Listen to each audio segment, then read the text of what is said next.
찬송가 563장입니다.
저희들 예배 시작 전에 잠시 한 1, 2분 동안 잠시 기도하는 시간을 갖도록 하겠습니다. 저희 교회를 선교하시는 부산 삼성교회 또 브라가 목장 선교팀이 어저께부터 저희 교회 와서 저희 교회 섬기기 위해서 또 준비하고 또 기도 찬양 중에 있습니다. 또 그런데 우리 저희 성도님들도 지금 막바지 아마 이렇게 어려운 상황들에 좀 처하신 분들이 좀 있습니다. 그래서 그 어려운 상황들을 잘 이겨내시고 다시 또 다음 주일에는 정상적으로 만나 뵐 수 있도록 저희 함께 기도하는 시간 좀 갖도록 하겠습니다. 함께 기도합니다. 하나님 아버지, 주님의 은혜 가운데 저희들이 이 땅을 살아가지만 때로는 이 땅에서 많은 어려움도 만나게 되고 난관도 닥치게 되고 질병도 만나는 경우가 많습니다. 그러나 이 모든 과정들 주님께서 저희들에게 허락하셨을 때에는 주님께서 분명히 이 모든 과정들을 이겨낼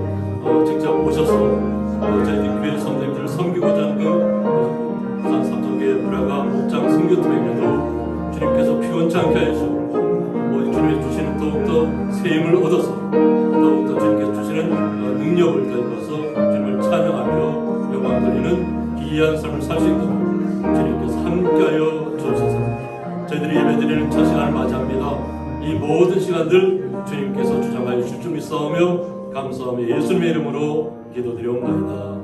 아멘. 다 같이 묵도하시겠습니다.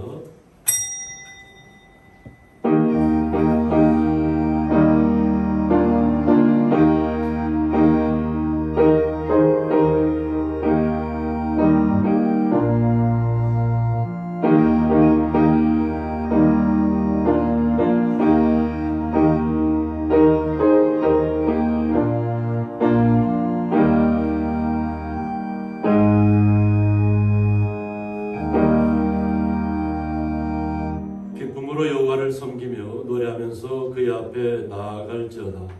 아멘. 네, 다 같이 사도신경으로 신앙 고백 드리시겠습니다.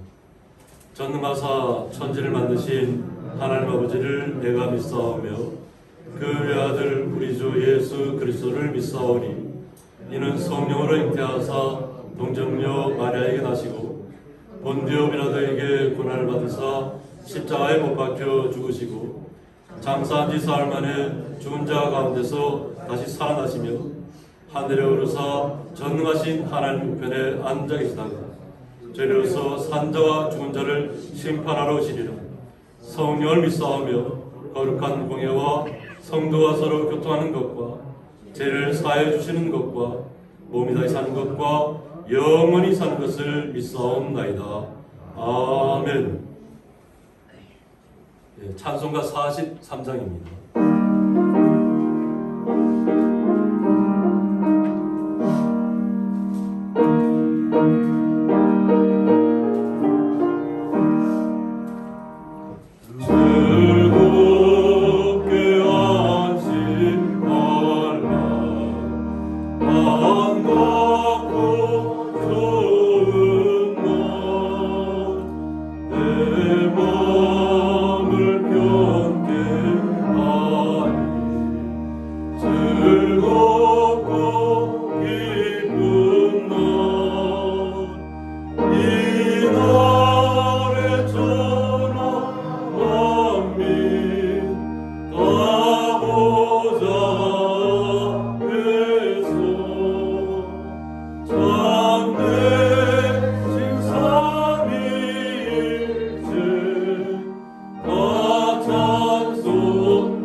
교동문 28번 시편 63편입니다.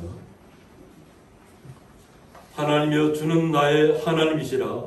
내가 간절히 주를 찾되 우리 접시 마르고 함께하는 자에서 내 몸을 주를 닮아하며 내 육체가 주를 닮아하리라. 내가 주의 권능과 영광을 보기 위하여 그와 같이 성소에서 주를 바라보았나이다. 주의 인자심이 생명보다 나음으로 내 입술이 주를 찬양하였다. 이러므로 나의 평생의 주를 송축하며 주의 이름으로 말미암아 나의 소리를 들리리라. 골수와 기름진 것을 먹은 것 같이 나의 영혼이 만족할 것이다. 나의 입이 기쁜 입술로 주를 찬송하되 내가 나의 침상에서 주를 기억하며 저녁에 주의 말씀을 작은 소리로 되새기되 주는 나의 도움이 되셨으나. 네, 다 같이 읽겠습니다. 내가 주의 날개 그늘에서 즐겁게 부르리이다. 아멘. 저희들 대표해서 장선미 집사님 나오셔서 기도 인도해 주시겠습니다. 고마우신 아버지 감사합니다. 한 주일 동안도 생에 살면서 늘 아버지의 말씀대로 살아가지 못하고 부족한 저희들이지만은 주님이 지금까지 저희들의 건강을 지켜주셔서 아버지 귀한 주님의 전에 나와 오늘도 거룩한 주님의 날을 맞이하여 예배드리게 하신 하나님 감사를 드립니다. 사랑하시는 아버지 하나님, 오늘도 이 나라와 이 민족을 지켜주시옵소서. 정치하신 모든 분들에게도 지혜와 능력을 허락하여 주시고 국민과 나라를 위하여 정치할 수 있도록 도와주시고 하나님 함께하여 주시기를 간절히 원하고 바랍니다. 오늘도 주의 이름으로 모여 예배드리는 주의 제단마다 아버지 하나님, 우리 믿음의 식구들이 간절히 이 나라와 민족을 위하여 평화를 위하여 기도하고 있습니다. 눈물로 간절히 부르시는 기도를 응답하여 주시옵시고 하나님께서 모든 것을 주관하여 주시기를 아버지와 간절히 원하고 바라옵나이다. 사랑하시는 하나님, 남북 간의 옳은 일들 일어나게 않게 도와주십시고 항상 아버지 하나님 평화의 나라를 이루어갈 수 있도록 주님 지키시기를 간절히 원하옵나이다. 아버지 전쟁으로 고통받고 있는 우크라이나 나라를 기억하여 주시옵시고 하나님 하루속히 그것도 자유로운 세상에서 삶을 살아가도록 도와주시기를 간절히 원하고 바라옵나이다. 너무나도 힘든 가운데 있어요. 아버지와 불쌍히 생각하여 주시옵소서. 하나님께서 지켜주셔야 아버지 힘든 모든 일을 잘 극복하여 아버지 참으로 평화로운 나라에 아버지 항상 행복한 삶을 살수록 우리 하나님도 오시고 함께하여 주시기를 아버지 간절히 원하고 바라옵니다. 하나님 감사합니다. 부족한 자이지만 주님께서 우리의 귀한 믿음을 허락하여 주심을 너무나도 감사합니다. 세상에 저희보다 나은 사람도 많은데 부족하고 연약한 우리 나 같은 죄인도 오늘도 죄에서 나와 아버지 앞에 기도하게 하심 너무나도 고맙고 감사를 드립니다. 하나님, 오늘도 우리나라를 지켜 우리 장병들 건강한 모습으로 근무생활 살아가게 도와주시고 아버지 하나님, 그들이 할 일만한 우리 대한민국에 꼭 필요한 사람, 하늘 앞에 쓰임받는 사람 되게 하여 주시기를 간절히 원하고 바라옵나이다. 오늘도 우리 믿음의 식구들 많이 나와 주님 앞에 예배드려야 하지만 아버지 하나님, 이 시간에도 많이 참석지 못한 식구들도 있습니다. 아버지여, 어느 곳에 있든지 주님 불쌍히 여주시고 항상 하나님의 모임에 힘쓰는 저희들을 되게 하여 주시기를 아버지여 간절히 원하고 바라옵나이다. 하나님 감사합니다. 고향의 이 재단을 사랑하여 주시고 하나님께서 이렇게 귀한 재단 세우심을 감사를 드립니다. 하나님, 주님의 뜻이 계시어서 아버지 이곳에 이렇게 아름다운 성전 세우신 우리 하나님께서 무엇인가 부족함이 없도록 항상 이 재단을 지키시고 함께하여 주시옵소서. 사랑하시는 우리 목사님도 항상 건강으로 지켜주시니 감사합니다. 늘 하나님 부르시고 원하는 모든 기도가 있습니다. 항상 들으시는 하나님 감사를 드립니다. 부르시는 기도마다 응답하여 주시고 하늘나라의 옥합에 담기는 귀한 기도가 되게 하여 주시기를 간절히 원하고 바랍니다. 이 시간도 귀한 말씀 전하실 때에 생명된 말씀, 진리의 말씀 전하시기에 부족함이 없도록 도와주시고 항상 하나님의 놀라우신 은혜와 사랑이 넘치는 사랑하시는 우리 목사님 되게 하여 주시옵소서. 아버지의 귀한 말씀 전할 때에 생명된 말씀, 진리의 말씀 전하시게 복들어 도와주시고 우리 저 귀한 말씀 받아서 한 주일 동안도 생에 살 때에 큰 힘이 되게 하여 주시기를 간절히 원하고 바랍니다. 함께 동의하신 우리 사모님에도 건강으로 지켜주시고 항상 부르짖는 기도마다 응답하여 주심을 감사를 드립니다. 주님이 항상 넘치는 은혜와 사랑이 함께하여 주시고 건강으로 지켜주셔서 하나님 감사합니다. 이렇게 먼 곳에서 아버지 하나님, 주님 사랑하시는 집사님들이 함께 이 시간 또 예배드리 하신 하나님 감사를 드립니다. 아버지 하나님 함께 은혜 받고 귀한 시간 되게 하여 주십시고 항상 섬기는 교회나 가정이나 하나님의 충만하신 은혜가 함께하여 주옵소서. 돌아가는 여정의 길도 인도하여 주십시고 아버지 항상 건강으로 지켜주시기를 간절히 원하고 바랍니다. 부족하고 연약한 이제 아무 공로 없습니다. 예수님 이름으로 감사하며 기도드려옵나이다. 아멘.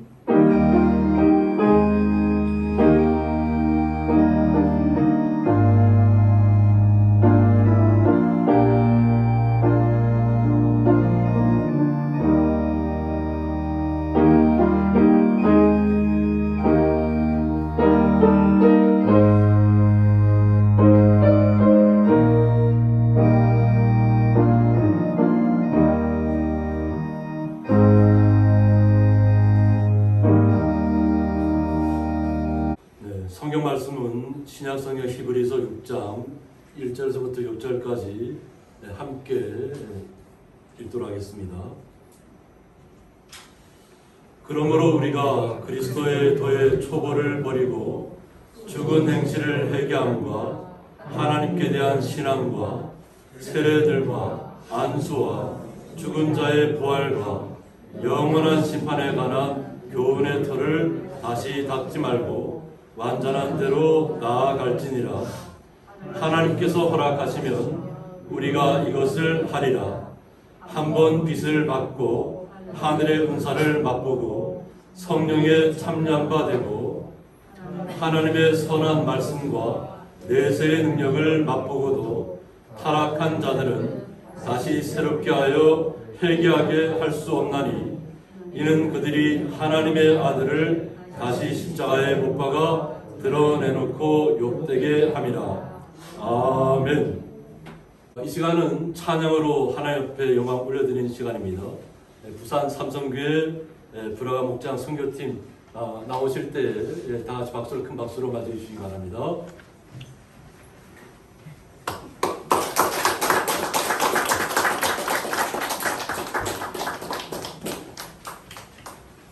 저희 교회를 계속해서 이렇게 선교하고 있습니다. 부산에서부터. 또 두 번째 계신 집사님이 저희가 정선에 있을 때 바로 담벼락 하나를 들고 이웃에 계셨던 누님 집사님입니다. 부산에서 계시면서 혹시 이렇게 선교하고 싶은 마음이 있어서 저희 누님한테 물어서 어디에 있냐고 물어서 그때부터 이제 저희 매달 이렇게 브라가 목장에서 성경을 모아서 저희 교회를 헌금하고 있습니다. 그래서 또 코로나 때문에 그동안 올 기회가 없었는데 이번에 코로나가 거의 나아지면서 이번에는 정말 한번 직접 와서 찬양도 하면서 섬겨드려야 되겠다. 그래서 오늘 삼계탕을 준비했습니다. 삼계탕을 다 준비하셨고 또 찬양으로 또 하나님 영광 올려드릴 때 또 큰 영광 주님께 받으실 수 있습니다. 잠깐 먼저 말씀하시고 이렇게 찬양하십니다. 네, 우리 고양이교회 성도분들 반갑습니다. 저희는 부산 장전동에 있는 삼성교회에 다니고 있는 성도들입니다. 저희 브라가 목장이라고 해가지고 제가 제일 젊습니다. 우리 누님 집사님들 계시고 또 형님 집사님들 계셔서 아주 수월히 목장이 잘 운영되고 있는데 이번 기회를 통해서 고양이까지 와서 참 감동을 많이 받았습니다. 어제 저녁 이 근처에는 풍경도 좋고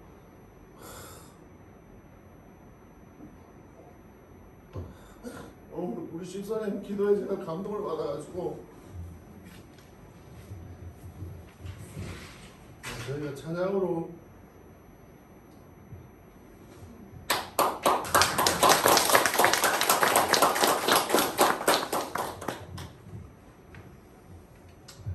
부족해도 기쁘게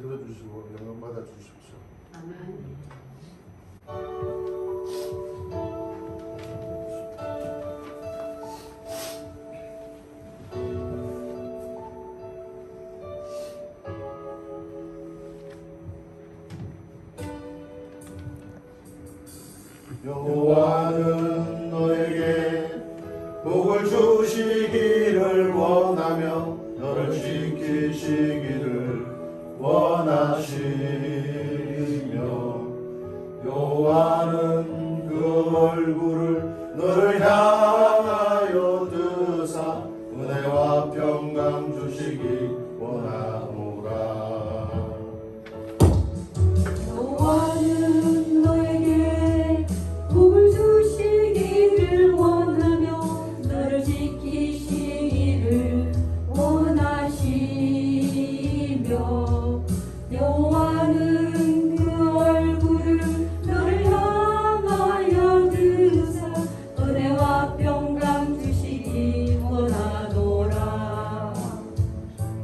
너를 보배롭고 존귀하게 여기시는 하나님이 내 삶 속에서 이 약속을 신실하게 이루시리.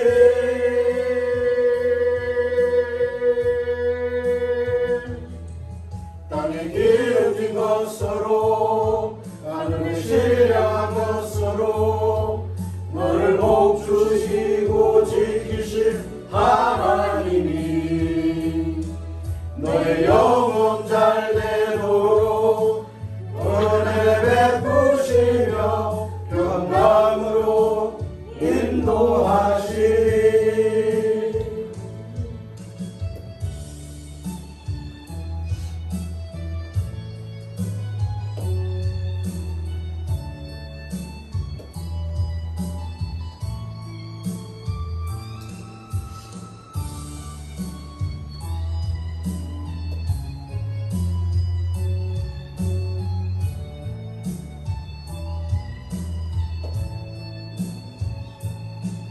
여호와는 너에게 복을 주시기를 원하며 너를 지키시기를 원하시며 여호와는 그 얼굴을 너를 향하여 드사 은혜와 평강 주시기 원하노라.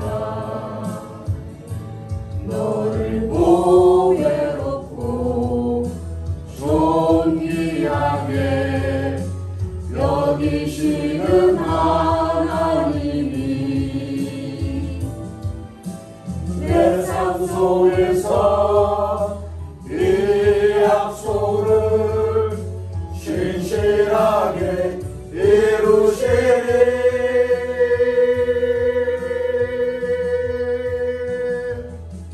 땅에 기름진 것으로 하늘에 신령한 것으로 너를 복 주시고 지키실 하나님이 너의 영혼 잘되도록 은혜 베푸시며 평강으로 인도하시리. 땅에 기름진 것으로 하늘에 신령한 것으로 너를 복 주시고 지키실 하나님이 너의 영혼 잘되도록 은혜 베푸시며 평강으로 인도하시리. 여호와는 너에게 복을 주시기를 원하며 너를 지키시기를 원하시며 여호와는 그 얼굴을 너를 향하여 드사 은혜와 평강 주시기 원하노라.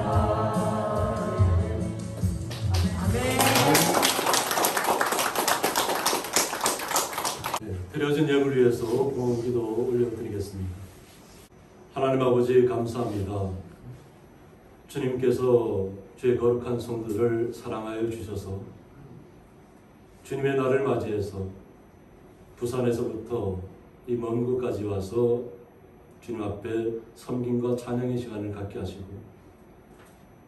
또 수양회를 왔다가 이곳에 와서 함께 예배하는 알즈너 모든 가족들 주님께서 주의 거룩한 성도들의 수고하고 땀 흘린 것을 통해서 드려지는 11조와 모든 감사의 물들 주님께서 온전히 흠명하여 주셔서 주님 앞에 영광이 되게 하여 주셨고 주의 사랑하는 거룩한 성도들 가슴마다 주님께 주시는 은혜와 그 뜨거운 마음을 가지고 주님의 주시는 지혜를 가지고 이 세상을 이기고 나아갈 수 있도록 주님께서 날마다 주께서 지켜주시고 인도하여 주옵소서.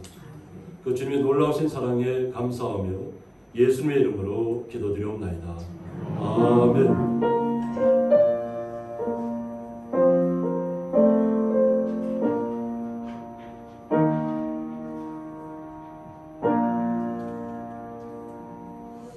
주님의 이름으로 환영합니다. 찬양을 하며 영광 올려드리셨지만 우리 부산 삼성교회 브라가 목장 선교팀에게 잠깐 일어서 그 자리에서 일어서 주시고 우리 박수를 한번 맞아주시기 바랍니다.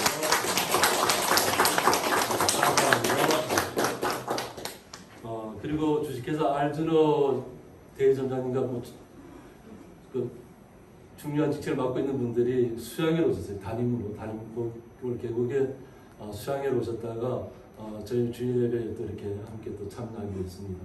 우리 잘 보이시지 않지만 뒤에 잠깐만 일어서서 주시고 다 박수 한번 주시기 바랍니다. 네, 감사합니다. 오늘 말씀의 제목은 하나님께서 허락하시면 이런 말씀 제목 가지고 함께 말씀을 나누고자 합니다. 오늘 본문의 말씀은 히브리인들에게 주시는 말씀입니다. 그러니까 히브리인들은 하나님을 그 누구보다도 먼저 알았던 민족이고 또 하나님의 선택된 백성이라고 하는 히브리인이지만은 오히려 예수님은 오히려 더디게 믿게 되는 그 과정을 갖게 됩니다. 그래서 오늘 이 성경 본문의 말씀은 성경 각자에 따라서 이렇게 많은 차이를 보이는데 AD 35년서부터 AD 70년에 걸쳐서 이 말씀이 이 편지가 기록되었다고 하는 말씀입니다. 그래서 어떤 면에서는 가장 빨리 기록된 성경책 중에 신약 성경 중에 가장 한 권이기도 하면서 또 나중에 가면 바울이 기록됐다는 것도 나타나게 됩니다. 그래서 중간 부분에서는 작자 미상 이렇게 나오기도 하는데 결국 사도 바울이 기록했다 이렇게 나옵니다. 그러면 사도 바울도 헬라파 유대인이잖아요. 헬라파 유대인이고 주님을 온전하게 영접하기 전까지는 오히려 주님 믿는 사람들을 배척했던, 잡아들이는데 앞장섰던, 죽이는데 앞장섰던 사람이 바로 사울의 모습이었는데 예수를 만나고 그 자신이 3년간의 주님과 온전히 만나는 시간을 갖습니다. 그래서 아라바 지역까지 내려가서 3년간 주님과 온전히 보면 주님께서 말씀을 주신 것이죠. 그러고 나서 그 3년 후에부터 자신이 온전하게 사역을 시작하게 됩니다. 그가 사역을 시작하고 나서는 죽음 불사입니다. 하나님의 나라를 맛보았다는 거죠. 하나님의 나라를 알기 전까지만 해도 예수님 믿는 사람들을 앞장서서 붙잡아 들이는데 앞장섰던 사람이 사울인데 오히려 다메섹 도상에서 주님을 만난 이후로 그가 3년간이라는 시간을 주님과 온전하게 말씀을 듣게 되면서 새롭게 거듭나는 것이죠. 새롭게 태어났다고 해도 마찬가지입니다. 그래서 그의 이름이 낮은 자의 모습으로 내려가서 이름이 바울로 바뀌게 되는 것입니다. 그는 낮은 자의 모습으로 죽기까지 선교했던 분입니다. 그런데 히브리인들은 어때요? 하나님에 대해서는 너무나도 잘 알고 있고 율법에 대해서는 통달하고 있다는 분들이 히브리인들입니다. 먼저 알았다고 하는 거죠.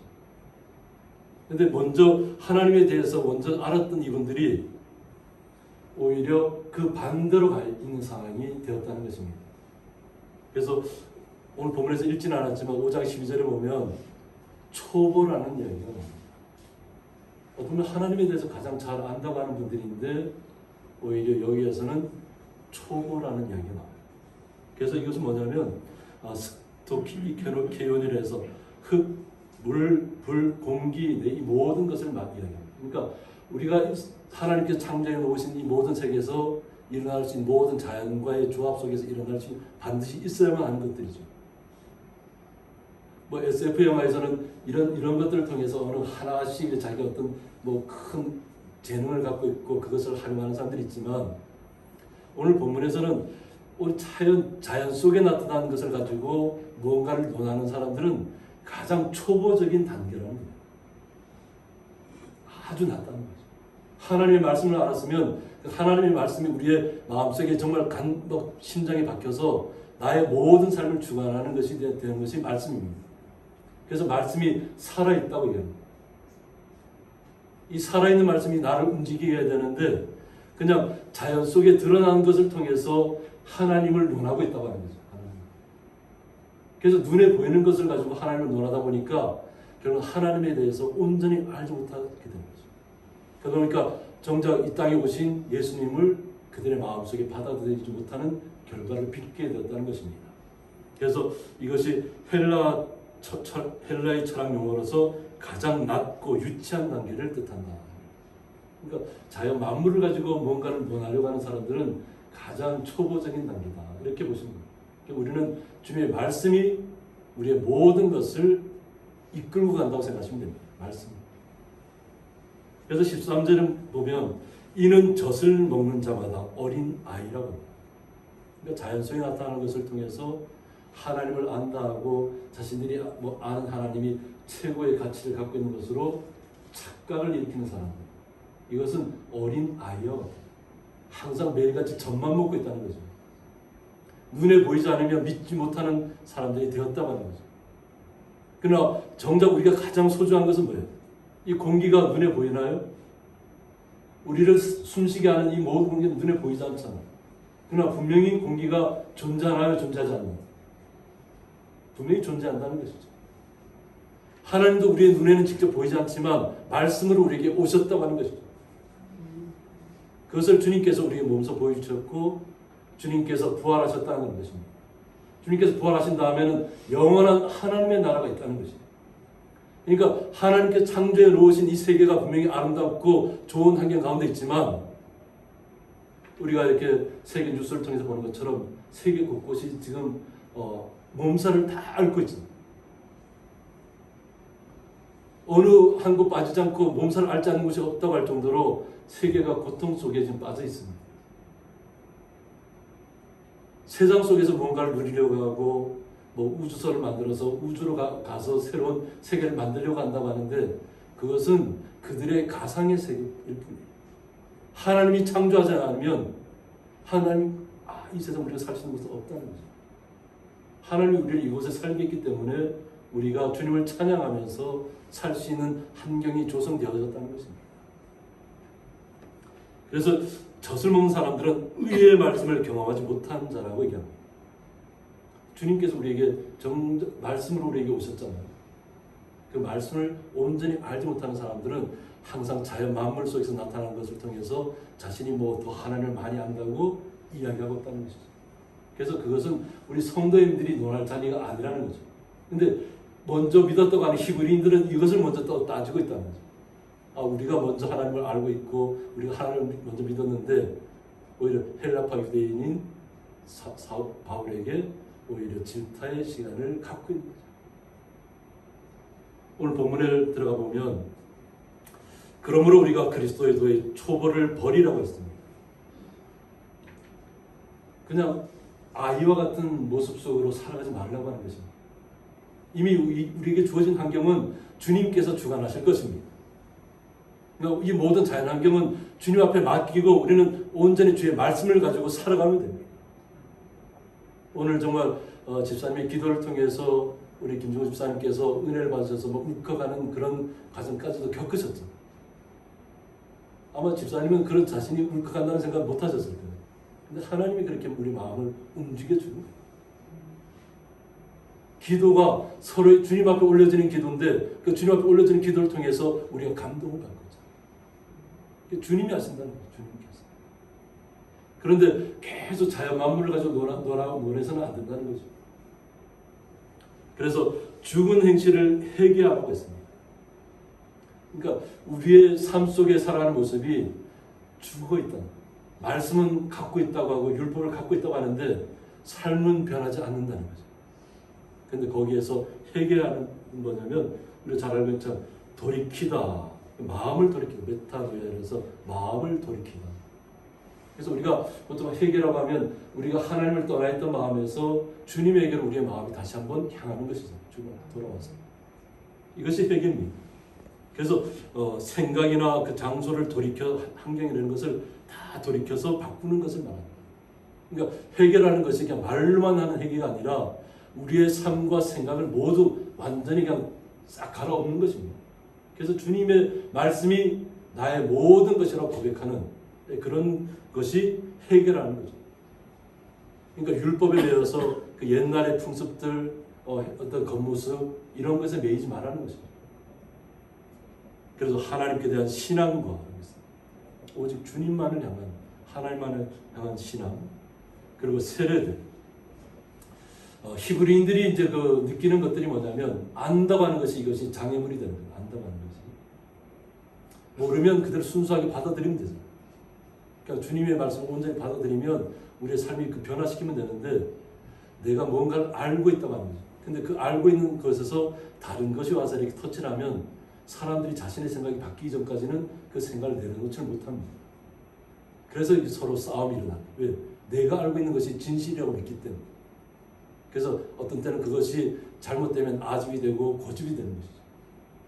자기의 변화된 삶을 못 느끼고 예전에 있었던 것을 갖다가 율법만을 갖다 들이대는 거죠. 그러면 싸움은 이길 수 있을지 몰라도 나의 삶은 주님과는 관계가 없다는 거죠. 그래서 성도는 성도를 향해서 얘기하는 것보다는 주로 저희들 목회자를 향해서 하는데 목회자는 항상 죽어야 된다는 거죠. 주님 앞에서 죽어야만 된다는 거죠.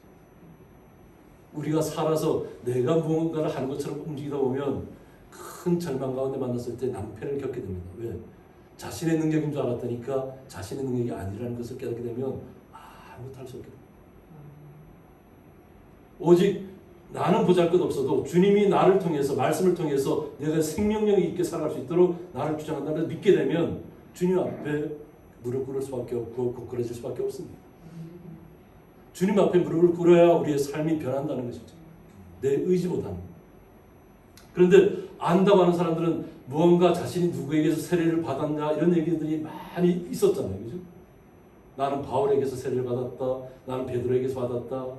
자기가 받은 사람이 가장 높이 가요. 그러니까 세례가 중요한 것이 아니라 주님이 중요한 것인데 내가 누구로부터 세례를 받았냐를 중요시하고 있는 거예요. 그러다 보니까 논쟁이 발생하는 거예요. 그러니까 안수도 마찬가지예요. 직분을 받을 때는 안수를 주게 돼 있는데 그 직분을 누가 받은 사람이 섬기는 자리잖아요. 안수를 받았다는 것은 주님의 일을 오히려 다른 분들을 위해 섬기는 자리로 나아가는 자리입니다. 자기가 높아지는 자리가 아니에요. 그런데 사람들이 직분에 안수를 받고 이러면 갑자기 겸손하던 사람이 갑자기 그냥 교만해져서 자기가 모든 것을 아는 것처럼 막 다스리는 사람인 것처럼 바뀔 경우가 많이 있어요. 이것은 말씀을 잘못 알았다는 거죠. 안수는 받았지만 잘못 삶이 변화되지 않았다는 것입니다. 그리고 죽은 자의 부활과 영원한 심판에 관한 주님께서 우리에게 그 부활의 모습을 직접 보여주셨잖아요. 이 땅으로의 세계에서 끝나는 것이 아니라 영원한 하나님의 나라가 있다는 것을 주님께서 우리를 위해 죽으시고 부활하셔서 그 모습을 드러내셨습니다.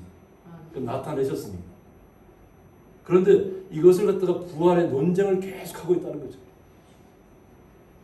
지금은 유대인들이 사두개인도 사라지고 정통 유대인들도 사라졌습니다.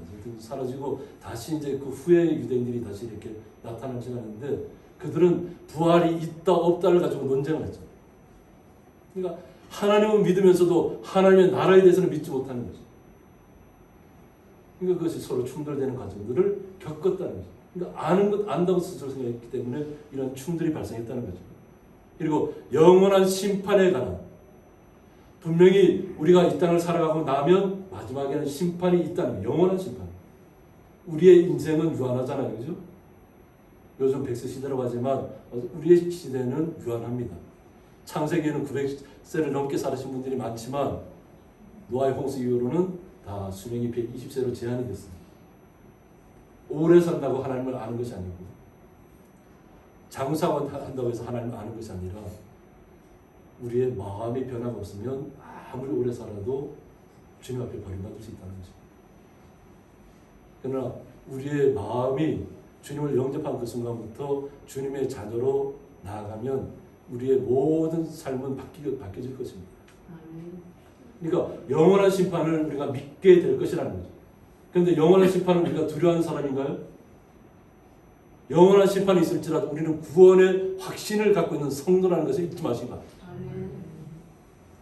이것이 오늘 본문이 신학자들 속에서 굉장히 논쟁이 됐던 본문. 한 4가지 정도의 가설이 있습니다.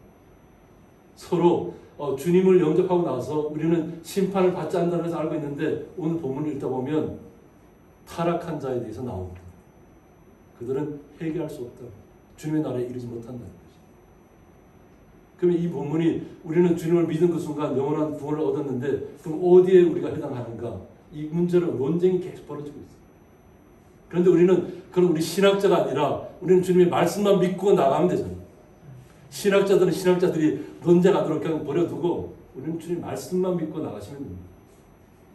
우리가 그들의 가설을 따라가서 이것이 맞냐 저것이 맞냐 우리가 거기에 논쟁에 휘말릴 이유가 없다고 하는 것입니다.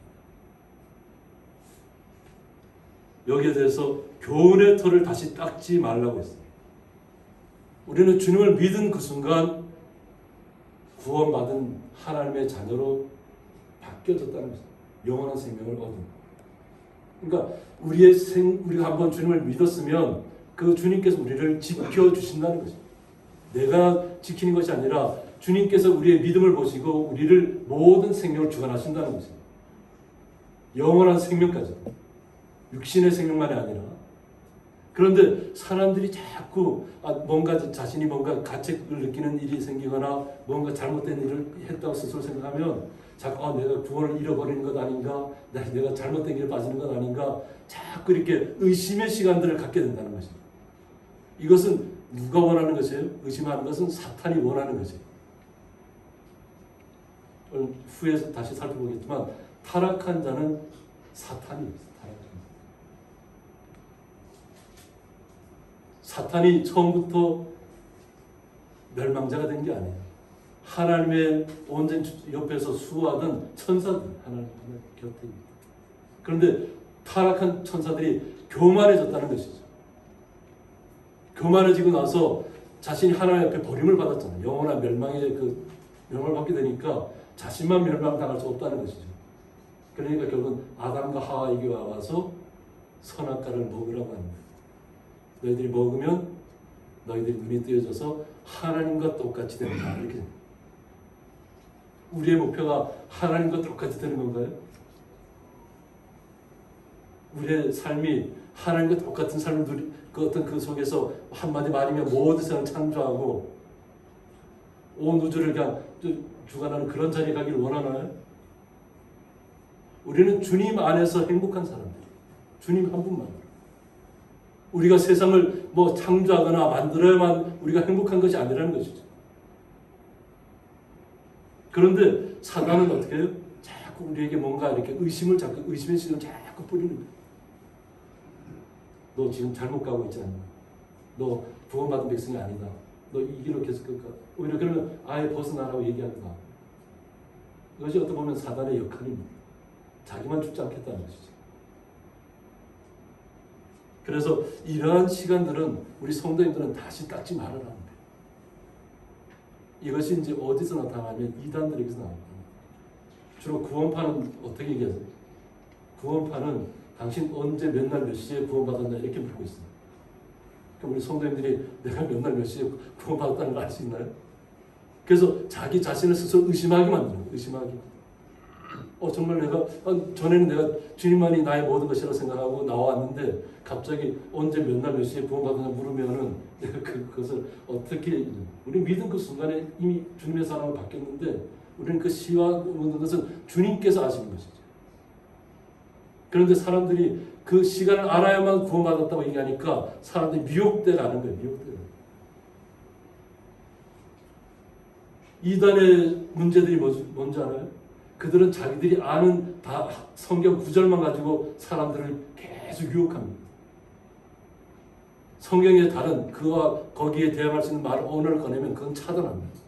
그리고 자기들이 달달 외웠던 것만 계속 반복적으로 주입하려고 해요. 그러다가 안 되면 결국 그냥 안 되겠구나 포기하고 떠나가는 거죠. 그래서 성경에서 우리에게 뭐라고 하지? 이단에 대해서는 한두 번 얘기해서 안 되면 그들과의 관계를 끊으라는 거예요. 더 이상 얘기하지 말라는 거예요. 얘기하다 보면 논쟁 속에 휘말려가다 보면 미혹된다는 거죠. 나도 모르죠. 그러니까 우리는 주님을 믿은 그 순간이 우리의 모든 삶을 주관한다고 믿으십니다. 말씀이 나를 살리고 있고. 그런데 이 히브리인들이 그러지 않았다는 거죠. 안다는 것 때문에. 처음부터 하나님의 백성이었다는 것 때문에. 자신들만 선택된 백성이라는 것, 그 아집 때문에 결국 주님을 온전하게 받아들이지 못하고 있다는 거죠. 그러니까 분쟁 가운데 휘말려요. 그래서 그런 것을 아이라고 얘기합니다. 아이. 말씀을 우리가 입어서 말씀에 새롭게 모든 것을 이겨나가야 되는데 말씀은 뒷전이고 뭔가를 자신들이 의심하는 것만 계속 늘어놓고 있다는 거죠. 그래서 그런 대로 가지 말고 완전한 대로 나아갈지라고 했어요. 오죽했으면 히브리인들에게 이런 얘기를 했겠어요. 오죽했으면. 처음부터 하나님의 택한 백성이라는 히브리인들. 그런데 이 모든 것이 하나님의 주관 아래 있다는 것이. 우리가 믿음을 가진 것이 우리가 보면 우리가 스스로 믿은 것 같잖아요. 그런데 하나님이 우리에게 오셨다고 하는 겁니다. 주님께서 우리에게 오셔서 우리를 선택하신 겁니다. 내가 주님을 선택한 것이 아니라 주님이 우리를 선택하셨어요. 근데 여기에 대해서 자꾸 사람들이 내가 언제 믿었으니까 내가 내 스스로 믿었다고 착각하는 경우가 많습니다. 주님이 우리를 불러주셨기 때문에 우리가 주님을 말씀을 알게 되었고 깨닫게 되었다는 거죠. 주님이 우리의 말씀의 그 지혜를 열어주지 않으면 우리가 아무리 들어도 깨닫지 못한다는 거죠. 하나님의 말씀을. 하나님의 말씀, 주님의 말씀이 누구에게나 다 열려있지만 누구에게나 다 허락된 것은 아니라는 것입니다. 그래서 오늘 본문에서 하나님께서 허락하시면 우리가 이것을 하리라. 그래서 우리가 하나님 앞에 선택된 백성이라는 거죠. 하나님께서 우리를 구원해 주셨다는 거죠. 그래서 하나님께서 우리를 허락해 주셨다는 것입니다. 그래서 우리가 하나님의 선물이라고 합니다. 우리가 구원받은 것, 주님께 주시는 은혜의 모든 것이 하나님께서 우리에게 거저 주신 것이에요. 선물로. 그러니까 우리는 거저 받은 것이에요. 그러니까 거저 받았으니까 거저 받은 것을 어떻게 해요? 우리도 거저 나눠야지. 은혜 받은 것을. 그래서 우리는 무언가 대가를 바라지 않고 복음을 전하는 것입니다. 주님께서 그 모든 것을 할 수 있도록 우리는 맡기면 됩니다. 그래서 우리 성도님들은 잘 아시겠지만 우리 성도님들 전도할 때 절대 우리 심적으로 타격을 받지 말라고 제가 항상 강조하잖아요. 전도를 하다 보면 거기에 반발하는 분들이 있거든요. 근데 이것이 뭐냐면 내가 전도한다고 생각하면 내가 타격을 받아요. 내가 이렇게 말을 잘 전달했는데도 불구하고 내 이야기를 안 들어주면 나에게 뭔가 문제가 있는 것처럼 나에게 뭔가 반발하는 것처럼 느껴질 수 있어요. 그런데 하나님께서 하신다고 인정하면 그들이 받아들이지 않아도 하나님 앞에 맡기면 돼요. 내가 타격받는 것이 아니라 우리는 주님 앞에 감사하시는 거예요. 그래서 제가 말로 하지 말라고 했잖아요. 삶 속으로 삶으로 보여주라. 이것이 우리의 복음의 진리입니다. 하나님께서 우리에게 주셨다고 허락해 주셨다는 것입니다. 그래서 한 번 빚을 받고라고 얘기하는데 여기서 빚을 받고라는 뜻은 뭐냐면 포티트 덴타스라고 해서 초대교회에서 세례를 받기 위해서 필요한 교리 문답 교육을 받는 것을 묘사한 말로 사용했다고 합니다. 그러니까 히브리인들도 주님을 몰랐다가 주님을 알게 됐잖아요. 그래서 주님에 대해서 온전하게 알아야 되는데 그럼 사도들이 그것을 온전하게 가르쳐 줬을 겁니다. 그래서 그들의 마음이 온전하게 변화되면 그래도 세례도 주었을 것이고 그들이 직분을 맡아갈 수 있도록 안수도 주었을 것이고 그런 과정을 갔다고 하는 거죠. 그러니까 히브리인들이 주님을 영접했다고 하는 거죠. 그러면 이들이 영접을 받았을 때 교육을 받고 나면 마음속에서 그 배운 것들이 빛나게 된다고. 저도 보통 우리 고등학교 2학년 때 세례를 받았는데 세례받을 때 항상 이렇게 목사님한테 물어요. 저희들이 이런 생활을 하고 있는데 이것이 괜찮습니까? 뭐 세례받는 지장이 없습니까? 우리가 마음속에 약간 궁금했던 것은 성경에 있는 것도 있지만 성경에 없는 부분도 있거든요. 그런 부분들을 항상 뭐 고등학교 학창 시절에 궁금하잖아요. 그러니까 그런 것을 목사님한테 묻고 거기서 해답을 찾고 난 다음에 문제 해결한 다음에 세례를 받습니다. 그래서 우리가 온전하게 우리가 그 세례 받기 전까지 다 말씀을 받고 있었잖아요. 그죠? 그러고 나서 온전하게 내가 온전하게 나의 모든 것을 주관하시는 분이 주님이라고 고백하는 것이 세례거든요. 주님께 나의 모든 것을 인도하신다는 거. 그래서 인정하고 나는 거죠. 그런데 이 세례를 받고 나면 우리의 삶이 이제는 완전 구원한 백성에서 떨어지면 안 된다는 거죠. 의심하지 말라고 합니다. 한번 주님이 나에게 확신을 준 것은 그 확신에서 떠나지 말라고 하는 것입니다. 그런데 오늘 히브리인들은 어떤 과정을 겪었냐면 하늘의 은사까지도 맛보았다고 합니다. 그러니까 하나님께서 분명하게 그들에게 하나님의 선택된 백성이지만 주님을 온전히 알지 못했을 때에 사도들을 통해서 그들을 변화시켰습니다. 그리고 그들이 그 모든 체험들을 했다고 합니다. 하나님께 주시는 은사의 체험을 다 겪었다고 합니다. 그러니까 우리가 알고 있는 것처럼 사도 바울도 몇 번의 죽음 가운데 내몰렸다가 다시 살아났잖아요. 그러니까 우리가 사도 바울을 생각할 때는 건강한 모습이라 생각할 수 있잖아요. 근데 제가 봤을 때는 사도 바울은 건강한 모습이 아니에요. 돌에 맞아서 몇 번을 막 죽었고 태장에 맞아서 거의 죽을 뻔하고 온몸이 상할 때 다 상한 사람이에요. 그런데 그의 마음에는 기쁨이 있었다는 거예요. 주님께서 함께 하신 그 기쁨이 있었기 때문에 그 모든 육체의 어떤 질고를 안고도 주님만을 증거하기 위해서 죽기까지 나아갔다는 것입니다. 건강할 때 우리가 건강해야만 내가 주님께서 나에게 쓰시는 거 이렇게 생각하면 하나님의 말씀을 오해할 수 있어요.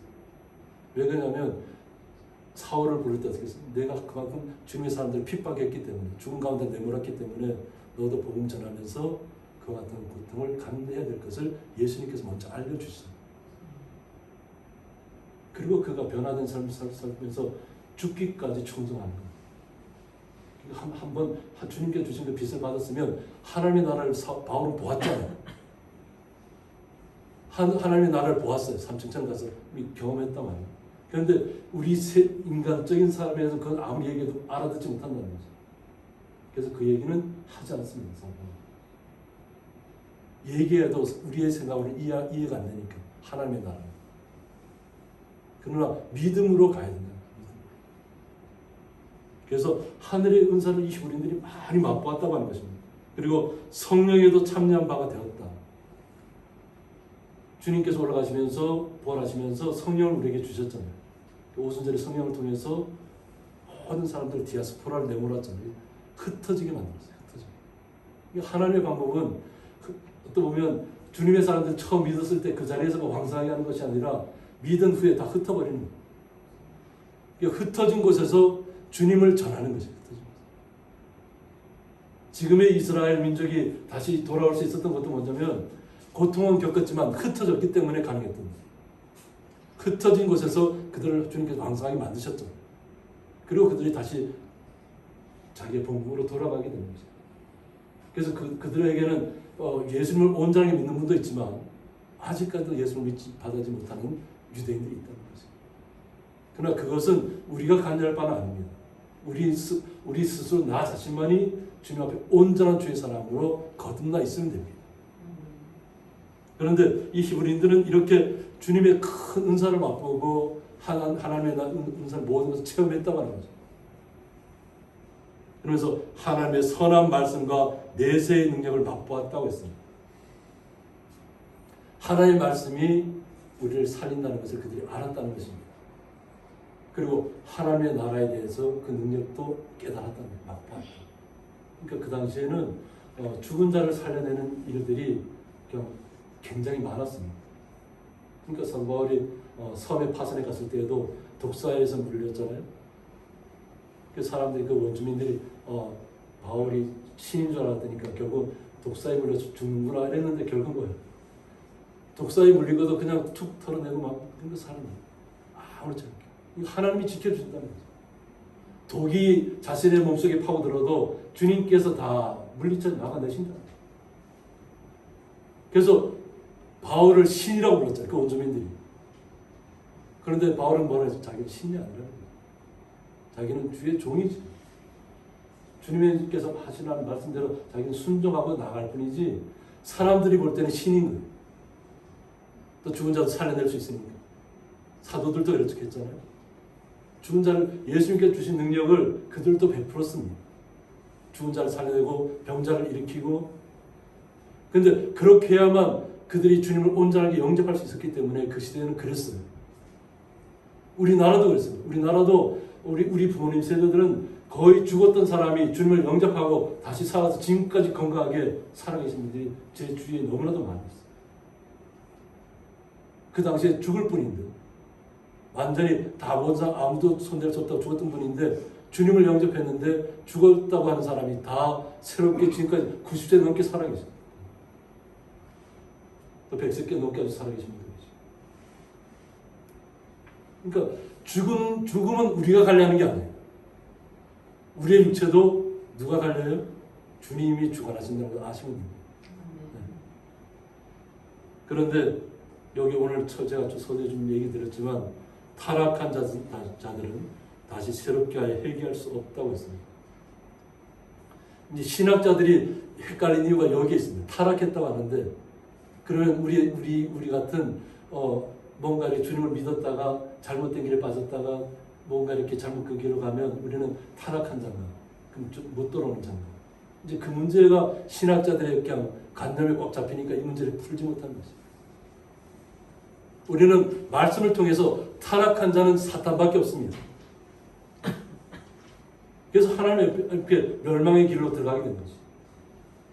근데 그 사탄은 이 세상 속에서 계속 우리를 미혹하기 위해서 살아가고 있다는 것이죠. 근데 그 사탄의 게임에 빠져들어가는 사람들이 너무 많아요.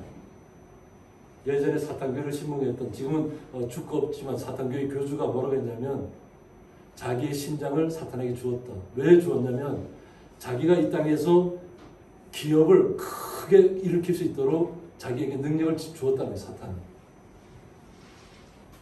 그러기 때문에 사탄에게 자기의 심장을 주었다고 해요. 그러면서 자신도 영원토록 살 것 같았는데 결국은 죽고 없잖아요. 그런 사이비, 사이버, 이런 보통 사이언톨로지라든가 이런 여러 우리가 성도님들이 잘 깊이 알지 못하는 것들도 너무나 많이 있어요. 근데 그런 사람들이 주님만을 믿으면 되는데 자꾸 헛된 망상에 빠집니다. 뭔가 우주에 가서 뭔가 교류할 수 있는 것 같고 그런 생각을 갖고 있다는 거죠. 자신들만. 그런데 우리는 어떤가요? 날마다 주님과 성령님을 통해서 교통하고 있잖아요. 기도하고 있잖아요. 우리가 예전에 휴대폰을 가지고 서로 이렇게 통화할 수 있다고 예전에 생각했나요? 그냥 유선전화만 어때 간신히 가서 교황원을 통해서 할 때만 해도 그것만 해도 감지덕지였어요. 그런데 지금은 선이 연결되어 있지 않아도 주파수를 통해서 다 연결되고 있잖아요. 서로 통하고 있잖아요. 세계 어느 곳에 있든지. 그것처럼 우리는 성령님을 통해서 하나님 앞에 간절히 기도할 때 그 모든 것이 하나님 앞에 상달되고 있다는 것이. 그런데 자꾸 타락한 자들에게 빨려 들어간 사람들이 이 땅에는 있다는 거죠. 오늘 그것이 히브리인에게서부터 비롯됐다는 것입니다. 말씀을 안다고 하는, 하나님을 안다고 하는 사람. 그래서 이 타락하는 파라핍토라에서 뭐뭐로부터 떨어지다 이렇게 얘기합니다. 그래서 실수하거나 범죄하여서 하나님에게서 멀어지다 이런 뜻을 갖고 있습니다. 그러니까 뭔가 자신이 아는 것, 하나를 알고 열을 아는 것처럼 생각하는 사람들이 많이 있어요. 겸손한 사람은 열을 알아도 그냥 하나만 아는 것처럼 나아가는 사람이 진정한 겸손입니다. 말씀을 많이 알았다 할지라도 그냥 오히려 저는 주님 한 분만으로 만족합니다 하고 그 삶을 드러내는 것이 진정한 주님의 사람들입니다. 율법학자들이 서기관들이 제가 지난주에 설교에도 했지만 그들이 율법책을 통달했던 사람들이잖아요. 달달 외웠던 사람들. 그리고 매일같이 율법책을 쓰는 사람들이잖아요. 그들이 히브리인들이에요. 말씀을 자신이 항상 앞에 두고 있고 쓰고 있다고 해서 끝나는 것이 아니라 말씀이 나에게 생명력을 부여해야 된다는 거예요. 말씀이 나를 살게 해야 된다는 거죠. 우리는 이 땅에서 뭐 잘못된 길로 빠질 수도 있고 잘못된 길로 잠시 이렇게 헛나갈 수도 있어요. 그런데 우리는 다시 돌아오면 됩니다. 여기서 타락한 것은 사탄으로 비롯된 것을 아셔야 됩니다. 그러니까 일반적으로 우리가 생활 속에서 패턴에서 뭔가 조금 잘못된 것을 가지고 하나님께서 내가 혹시 떠나는 것 아닌가 봐 이렇게 걱정할 일이 없다고 하는 거죠. 만약 그런 것이 깨달아졌다면 더 열심히 주님을 섬기면 됩니다. 그리고 더 나누면 됩니다. 그런데 타락한 자들은 자꾸 한번 잘못된 길에 빠져서 자기가 잘못된 줄 알고 더 깊은 수렁속으로 계속 빠져들어요. 우리가 늪에 빠지면 어떻게 되나요? 늪에 빠지면 허둥거릴수록 더 깊이 빠져들어요. 우리는 주님을 말씀하면 우리는 받은 사람, 빛의 생명을 받은 사람. 성도의 신분이 그래서 귀하다는 것입니다. 그 성도의 신분은 그 어떤 것하고도 바꿀 수 없어요. 우리 성도님이 천만금을 준데도 성도의 신분을 바꾸지 말아야 할 이유가 있다는 영원한 세계를 알기 때문에 영원한 심판이 있다면서 분명히 알고 있고 그래서 세상의 가치관하고 바꾸지 말아야 한다는 것입니다. 왜 그러냐면 6절에서 이는 그들이 하나님의 아들을 다시 십자가에 못 박아 드러내놓고 욕되게 함이라고 하고 있습니다.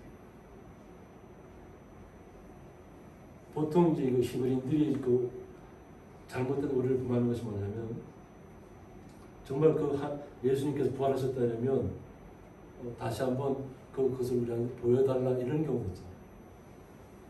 근데 하나님께서 우리에게 아브라함을 통해서 이 땅에서 아무리 부자로 살아 있다고 할지라도 거지는 천국에서 아브라함의 품에 안겨 있는데 이 땅에서 그냥 호가호위하면서 부자로 살던 사람들은 지옥으로 갔잖아요. 그래서 지옥에 가서 그들이 부르짖은 게 뭐예요? 지금 그 죽었던 그 거지 나사로를 다시 내려보내라.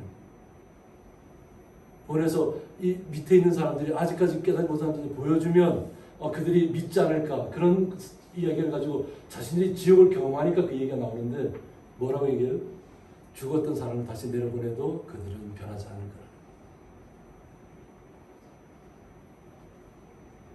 세상의 가치관에 함몰되거나 묻혀버리면 주님의 은혜가 깨달아지지 않는다는 거죠. 그리고 주님의 선택된 성도들은 주님께서 불러주셨기, 강권적으로 불러주셨기 때문에 지금 이 자리에 있는 것입니다. 주님께서 우리를 강권적으로 불러주신 거예요. 우리 스스로 나온 것 같지만 주님께서 나의 삶 속에서 나의 모든 것을 주관하면서 나를 주님의 자리로 이끌어내신 거예요. 그런데 이 히브리인들은 오히려 반대 현상을 보낸 거죠. 다시 십자가에 주님을 못 박으려고 하고 있는 거예요. 주님 다시 살았으면 다시 한번 부활해 보라는 거죠. 다시 한번 자신들의 눈에 보여달라고 하는 거예요. 이것이 우리의 삶 속에서 많이 나타나 있었어요. 제가 아는 우리 큰 삼촌 같은 경우도 내 주먹을 믿지 있는데 하나님 안 믿는 거예요. 경찰로 계셨던 거예요. 그런데 은퇴하고 나서 6개월 사망 선고를 받았어요. 그러니까 그분이 뭐 술을 아무리 이렇게 사업자리를 정신에 반주로 마셔도 취하지 않는 분이에요. 경찰 생활하면서도 정신대 와서 사업자리 반주로 정기직 계통이 있다 보니까 이렇게 지하실에 가서 있으니까 뭐 밖으로 나갈 일이 없으니까 그랬던 분이에요. 그런데 은퇴하고 나니까 막 복수가 차고 막 갑자기 모든 것이 다 망가지고 서울의 현대아산병원에 가니까 6개월밖에 못 사는 환자입니다. 내 주먹만을 믿겠다고 하던 분이 그때 하나님께로 돌아왔어요. 그때부터 새벽 기도에 나와서 하나님 앞에 간절히 부르짖었는데 또그 부인 되시는 우리 권사님이 또 외숙모 권사님이 또 함께 또 뭐 이렇게 함께 기도하고 또 좋은 약 이렇게 그 당시에는 뭐 이렇게 인진숙을 갖다 이렇게 직접 다려서 만들어서 직접 이렇게 하면서 그래서 외삼촌이 이렇게 고백하기를 뭐라고 하냐면 병원에 가면 병원에서 주는 약을 먹었다고 거짓말했다는 거예요. 왜냐면 약을 안 먹고 다니면 병원에 오지 말라고 할까봐 자기 상태가 어떤지는 알아야 되니까 병원에 주는 약을 먹지 않으면서 그냥 하나님 앞에 간절히 기도하면서 나아갔어요. 그런데 지금까지 살아계셔요. 6개월밖에 못 사는 사람은 지금까지 건강하게 살아계셔요. 원래 오토바이밖에 못하는 분인데 지금은 자동차까지 구입하고 자가용 몰고 다니시고 하나님의 일은 우리가 알 수 없는 거죠. 우리 주변에도 아마 우리 성도님들도 마찬가지로 주변에 그런 것들이 많이 있을 겁니다. 주님을 영접하고 나서 삶이 어떻게 변했는지. 우리는 히브리인들처럼 다시 주님을 다시 살아나서 우리 눈에 보이게 해달라든가 다시 부활하는 모습을 보여달라고 하는 그런 어리석은 자리는 가서는 안 돼요. 안다고 하면서도 이렇게 잘못된 길에 빠질 수 있다고 합니다. 우리는 아는 데서 그치는 것이 아니라 영원한 생명에 대해서 알아요. 영원한 생명, 말씀. 그것이 주님께서 우리에게 주시는 참된 빛이에요. 영원한 빛이고. 그래서 히브리서 5장 14절에 앞절로 돌아가 보면 단단한 음식은 장성한 자의 것이라고 했습니다. 그래서 이 단단한 자의 음식은 뭐냐면 지각을 사용함으로 연단을 받았다 그랬습니다. 그러니까 어떤 어려운 문제를 만나더라도 말씀으로 그 모든 문제를 이겨낸다고 하는 것입니다. 우리가 이 땅을 살아가는데 많은 어려움들이 분명히 찾아온다는 거지. 우리가 뭐 100년을 산다고 하는데 그 어려움을 계속 안 겪을 수가 없잖아. 백수십 년을 살아도 야곱이 고백하는 이유가 뭐예요? 험악한 세월을 살았다고 고백해요. 험악한 세월을 살아가는 중에도 주님께서 자신을 지켜줬기 때문에 자신의 자녀가 요셉이 애굽에서 총리가 될 수 있는 시간도 그들이 누렸다고 하는 거죠. 말씀으로 이겨내야 됩니다. 말씀으로. 어려움을 만날 때마다 말씀이 나를 이겨나갈 수 있도록 지혜를 허락해달라고 우리는 간구해야 될 줄 믿습니다. 어려움이 없는 것이 아니에요. 우리의 보통 믿음의 하나님께서 우리에게 감당하지 못할 시험은 허락하지 않는다고 그래요. 시험도 하나님께서 뭐라고? 시험도 우리가 스스로 받는 것이지 하나님께서 시험하는 것이 아니에요. 사단이 시험하는 거예요. 사단이. 욥을 통해서 알 수 있잖아요. 근데 하나님은 욥을 믿었잖아요. 욥을 신뢰했잖아요. 그러니까 사단에게 마음껏 한번 해버려요. 육체를 다 망가뜨려버려요. 그래도 그는 주님을 버리지 않을 것이다. 그의 모든 가족이 사라지고 그의 모든 재산이 다 없어져도 그가 기르던 모든 가축대가 다 사라져도 그는 절대 주님을 버릴 수 없다는 것을 고백했죠. 오히려 신실했다고 하는 자신의 그 욥의 친구들이 와서 얼마나 힘든 모습을 살아가고 있으면 막 진물이 온몸에서 다 나니까 얼마나 험악하게 보였겠어요. 차마 눈 뜨고 보지 못하는 상황이 있으니까 너가 분명히 하나님 앞에 뭔가 죄를 졌기 때문에 이와 같은 고통을 겪는다고 막 질타를 했잖아요. 친구들을. 하나님 말씀을 안다고 하는 친구들이. 그런데 욥이 그 모든 고통을 이겨내니까 뭐라고 그래요? 오히려 그 친구들을 예물을 가지고 가서 욥에게 사과하는 거예요. 그래야만 너희들이 죄를 용서해 주겠다. 하나님이 하십니다. 하나님은 우리를 신뢰하고 있어요. 믿음의 사람이라는 것은 구원의 자리에서 절대 떠나지 않을 것을 하나님께서 우리 성도를 믿고 계시는 거예요. 그래서 어떤 어려움이 오더라도 우리가 그 주님의 말씀을 가지고 그 모든 과정을 이겨내라는 것이죠. 그것이 연단을 받는, 우리의 지각을 통해서 연단을 받는 것이에요. 이 말씀을 통해서 이겨낸다는 것이죠. 말씀을 통해서. 그래서 선악을 분별합니다. 선악을 분별. 말씀이 우리에게 임하면, 주님께 주시는 지혜가 임하면 선과 악을 온전하게 분별할 수 있다는 것입니다. 사단이 미혹하는 것인지 구별해낼 수 있다는 것입니다. 거기에 미혹되지 않는다는 것입니다. 이것을 온전하게 말씀으로 깨달은 아는 분이 단단한 음식을 먹는 장성한 어른이라는 거죠. 말씀을 날마다 우리 삶 속에 적용시키고 그 말씀이 나의 모든 것을 바뀌어가는 것이 장성한 어른이라는 거죠. 그래서 우리는 주님의 사람은 어려움이 없는 것이 아니라 믿음의 단계가 더 깊어지면 깊어질수록 우리에게 때로는 육체의 질병이 더 큰 질병이 찾아올 수도 있고 더 큰 아픔이 찾아올 수도 있고 주변의 사람들을 통해서 그런 아픔들을 겪을 수 있습니다. 그럴 때 말씀을 붙잡으시라. 그리고 이겨내시라. 그래서 야고보서 1장 12절을 보면 시험을 참는 자는 복이 있나니 이는 시련을 견뎌낸 자가 있습니다. 시험을 받을 때 인내하라는 참으라. 그것이 참된 복이 우리에게 임하는 것입니다. 그래서 이런 모든 시련을 견뎌낸 자가 주께서 자기를 사랑하는 자들에게 약속하신, 우리가 쟁취하는 것이 아니라 주님께서 우리에게 주시기로 약속하셨다는 거예요. 그것이 영원한 생명의 멸관이에요. 주님께서 우리에게 약속해 준 것이 영원한 생명의 멸관입니다. 우리에게 예비하신 것이. 그것을 우리는 얻어야 되지 않겠어요? 이 땅의 모든 시련들을 이겨내고 끝끝내 우리가 승리하여서 주님께서 원하시는 자리에 우리가 이르렀을 때에 주님께서 우리를 기쁨 가운데 맞아주십니다. 그래서 우리 말씀이 우리를 살린다는 것입니다.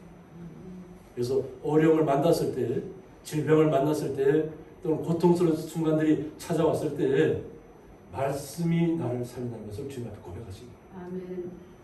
그리고 주님께서 나의 영원한 주관자가 되시는 것을, 생명의 주관자가 되시는 것을 우리가 인정하면 주님께서 모든 우리의 것들을 다 막아주실 줄 믿습니다. 아멘. 우리의 방패가 되어주실 줄 믿습니다. 주님께서 우리를 방패로 막아준다는 것은 앞에 막는 것이 아니라 그랬잖아요. 서라운드라. 우리를 온전히 다 둘러서서 막아주신 것이 주님이시라는 것을 잊지 마시기 바랍니다. 아멘. 함께 기도하겠습니다. 하나님께서 허락하시면 이라는 말씀을 통해서 주님께서 히브리인들에게 사도를 통해서 주었던 말씀이 우리는 늦게 믿었지만 오히려 주님을 믿은 그 순간부터 온전한 나의 생명의 주인이시고 나의 생명의 주관자 되심을 믿고 온전히 주님만을 신뢰하며 주님과 함께 기뻐하며 주님과 함께 동행하는 자리에 날마다 나가기를 원하는 주의 거룩한 성도들을 주님께서 붙잡아 주시었고 또 부산에부터 멀리부터 선교의 마음을 품고 또 섬김의 마음을 품고 주님 앞에 찬양의 마음을 올려드린 브라가 목장 선교팀입니다. 또 알조라의 수양에 왔다가 이곳에 와서 함께 예배하는 거룩한 주의 은혜를 체험한 분들에게 주님께서 총판되신 분들에게 주님의 놀라운 사랑과 은혜가 동일하게 임하게 하여 주옵소서. 그 주님의 놀라신 사랑에 감사하며 예수님의 이름으로 기도드리옵나이다. 아멘. 네, 교회 소식 알려드리고 하겠습니다. 주일 예배에 나오신 성도님들을 주님의 이름으로 환영합니다. 또 러시아의 침공으로 고통받고 있는 우크라이나와 국민들을 위해서 계속 기도해 주시기 바랍니다. 집사님도 기도하셨고 저희 성도님들이 계속 기도하지만 지도자가 각성할 수 있도록 기도해 주시기 바랍니다. 결국은 지도자가 바뀌지 않으면 이 전쟁이 끝나지 않습니다. 지금 밑에 그 전쟁터에 있는 분들은 수만 명이 죽은 가운데 내몰렸잖아요. 뭐 우크라이나 분도 그렇고 러시아 분도 그렇고 뭐 용병으로 왔던 군인들도 다 죽은 가운데 내몰리고 있어요. 근데 지도자들이 깨어나야 됩니다. 지도자들이 각성하고 그들이 전쟁을 멈추지 않으면 이 전쟁이 쉽게 끝나지 않아요. 그래서 지도자들이 각성해서 주님의 온전한 말씀을 듣고 하나님께서 이 세상 전하는 걸 믿고 무기가 자기들, 핵무기가 자기들을 지키는 것이 아니라 주님을 이 세상을 지킨다는 것을 믿을 수 있도록, 그래서 그들의 마음이 변화될 수 있도록 계속 기도해 주시기 바랍니다. 다음 주 기도와 찬양 순서는 주보를 참조해 주시기 바랍니다. 그리고 부산 삼성교회 브라가 목장에서 삼계탕을 준비해 주셨습니다. 너무 감사드립니다. 그리고 선교 및 찬양을 섬겨주신 우리 브라가 목장 선교팀에 감사드립니다. 그래서 우리 김영애 집사님, 또 최 집사님, 김종우 집사님, 정순자 집사님, 신진경 집사님, 김혜수 집사님, 주님께서 다 영광 받으신 줄 믿습니다. 기쁨으로 또 부산을 가셔서 또 주님께서 맡겨주신 역할들 또 잘 감당하시기를 주님의 이름으로 축원드립니다. 또 그리고 특별히 우리 주식회사 알진호에서 총판들 점장님들 또 이렇게 함께 오셨는데 이렇게 귀한 걸음 해주셔서 너무 감사합니다. 주님께서 영광 받으신 줄 믿습니다. 우리 다 같이 박수로 맞아주시기 바랍니다. 네, 감사합니다. 찬송가 369장입니다.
이제는 주 예수 그리스도의 은혜와 하나님의 사랑하심과 성령님의 감화 교통하심이 하나님께서 허락하시면 우리가 이것을 하려는 말씀을 드리면서 온전히 모든 것을 주님께 맡기고 날마다 주님과 동행하며 이 땅에서의 모든 난관과 어려움들을 주님께서 주시는 말씀으로 이겨내며 주님과 함께 기뻐하기를 원하는 주의 거룩한 성도들과 그 가정과 기업 위에 영원토록 함께 있을지어다.